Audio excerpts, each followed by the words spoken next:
It's a woman's first day at work, and the man does this to her.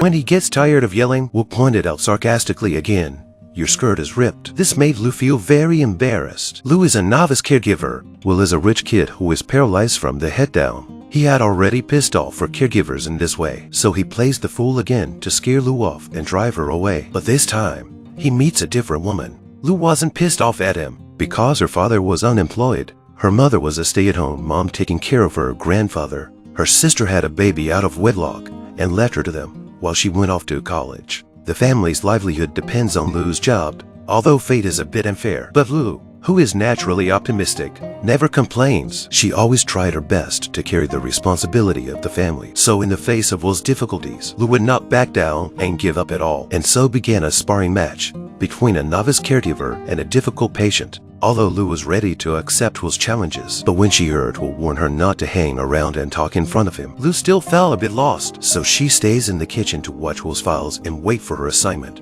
On her lunch break, she sat alone on a bench in the castle courtyard and ate the sandwiches she had brought with her. Every morning the alarm clock went off on time. Lou reluctantly got out of bed, but she always appeared with her best smile, although Will always gave her the same scowl. One day, Will's ex-girlfriend Alicia and her friend Patrick arrived at his house unexpectedly. After an awkward greeting, Will was told that Alicia and Patrick were together, although Will sends them off with a straight face. But he turned around and knocked over all the photos with his wheelchair. It was the only thing he could do to let off steam as a paraplegic. Alicia even said to Lou in a sappy way before she left, because Will kept pushing her away. That's why she was with Patrick. The next day Lou bought glue and carefully tried to restore the broken frame. When she happily showed Will the results of her restoration, she was ridiculed by him mercilessly. Will even insulted her for her ugly dress and lack of merit. This time Lou was angry. She defied Will with words. So Will said outright, "I don't want you here." Lou said angrily, "I was hired by your mother. You have no control over me, so I'm not leaving. I need this job and I need the money. None of this is because I like you or care about you." Will was silent after hearing this. He didn't say anything back. He just told Lou to put the pictures in the drawer. After that, Will began to pay attention to Lou. As they interacted more and more, they also began to discover each other's strengths and learn about each other's lives. Lou also learned that Will was not going to recover. Looking at Will in the exam room, she felt a bit of pity for him. He was so pathetic. This man's illness was strange. It wasn't enough to strip him naked in the middle of winter to cool him off. He needed a wet towel and an electric fan to blow. It turned out that Will's body was unable to dissipate heat because of his spinal cord injury. If he got a cold and had a high fever, it would be very dangerous. So Will had to receive artificial physical cooling to dissipate the heat. Before the injury, Will was a rich man. He was handsome, and in perfect shape. He loved sports, high diving, figure skiing, sea surfing, soccer, and so on. What's more jealous is, he also has a very lucrative job and a beautiful girlfriend to envy. Will was almost living a perfect life, but God played a big joke on him. After a car accident, he suffered a spinal cord injury. He was paralyzed from the neck down. Will has been unable to move or feel anything ever since. He needs the help of others for all the big and small things in his life. Looking at Will's weakness and bad, Lou could not help but start to sympathize with him. So when Will asked her not to leave, she was more than happy to stay. Lou stayed by Will's bedside and took care of him. After that, Will became more cheerful. The two would talk every day and became friends. He even took Lou's advice and was willing to shave off his unkempt beard. Looking at the clean and handsome Will, Lou couldn't help but smile with fascination. But that very day, Lou overheard Will's parents arguing. The content of their argument was about euthanasia. It turned out that Will had already applied for euthanasia in Switzerland 6 months ago. The father didn't want to see his son living in pain every day, so although he was reluctant, but he still chose to support Will's choice. But the mother did not agree, so the father asked Will to get 6 months to see if he could change Will's decision. Lou could never have imagined that Will had such a secret.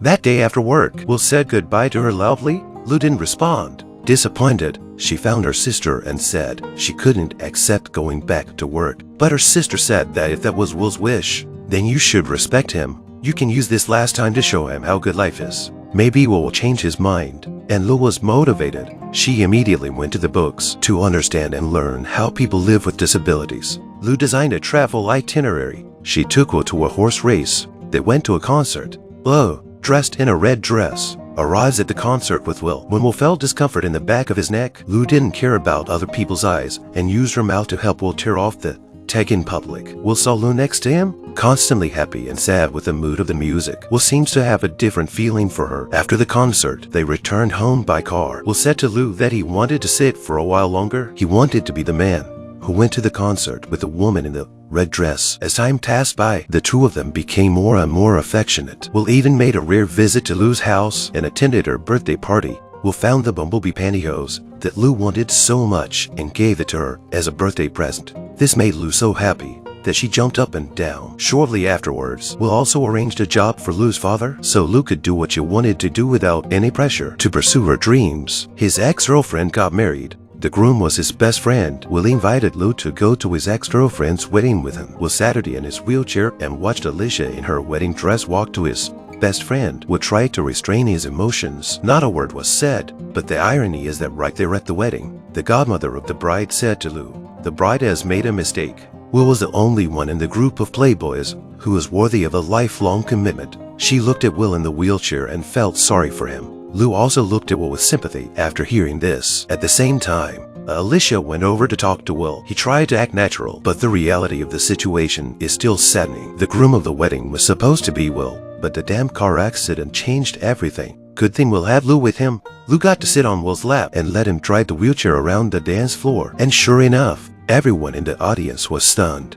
And that's exactly what they wanted. Will and Lou were genuinely happy too. Will even said the most touching line of the whole movie, "You are the only thing that makes me want to get up in the morning." Will unknowingly fell into Lou's charm. Lou took the opportunity to offer to travel with him. Will saw her look of anticipation and agreed. Then they disappeared into the night in their motorized wheelchairs as the crowd watched. Then they went on the last trip they had planned. They went to the beach, sunbathing together. They laughed as they lay on the loungers. They snuggled in bed and watched the thunder and lightning outside the window. Will even got Lou to break through his fears and fall in love with scuba diving. And finally, under the beautiful night sky, Will watched Lou dance on the beach on the waves. His eyes were full of happiness. With a deep kiss between them, Will finally made up his mind to tell Lou that he was going to Switzerland. Lou said to Will, "I can make you happy. Don't go to Switzerland." "Okay." But Will replied in a soft voice. He was still going to go. He had seen the beauty of life, so he knows that the life he has now is not what he wants. And he didn't want to selfishly imprison Lou's life because of himself. Because he loves Lou,